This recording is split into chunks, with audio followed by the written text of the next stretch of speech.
আজকের গল্পের নাম ইলিশ মাছ ও হরিণ ছানা। চলো শুরু করা যাক। এক জঙ্গলে বাস করত এক হরিণ ছানা। তার বন্ধু ছিল সেই জঙ্গলের পাশ দিয়ে বয়ে যাওয়া এক নদীর এক ইলিশ মাছ। তাদের বন্ধুত্ব ছিল মানিক জোড়ের মতো। তার সাথে দুই বন্ধুই ছিল ভীষণ দুষ্টু আর জুড়ি মেলা ভার। নতুন নতুন সব বুদ্ধি খুঁজে বের করতো তারা দুষ্টুমি করার জন্য। একদিন হঠাৎ তাদের মাথায় বুদ্ধি আসলো নতুন এক খেলার জন্য। কিন্তু সে খেলা ছিল ভয়ঙ্কর।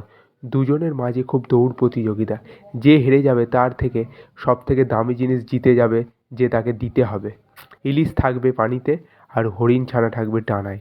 এভাবেই হবে তাদের খেলা। শুরু হলো দৌড় প্রতিযোগিতা। একবার না, দুইবার না, তিনবার তাদের মাঝে দৌড় হলো। কিন্তু তিনবারই হেরে গেল হরিণ আর জিতে গেল ইলিশ। একই কথা রাখার পালা। ইলিশ অনেক ভেবেচিন্তে বের করলো হরিণের মাংসই হলো সব থেকে দামি তার জন্য। ইলিশ হরিণের কাছে তার দামি বস্তু, তার মাংস চাইলো জিতে যাবার পুরস্কার হিসেবে। হরিণ খুব কষ্ট পেল বন্ধুর এরূপ কিছু চেয়ে বসায়, কিন্তু সে তার কথা রাখলো।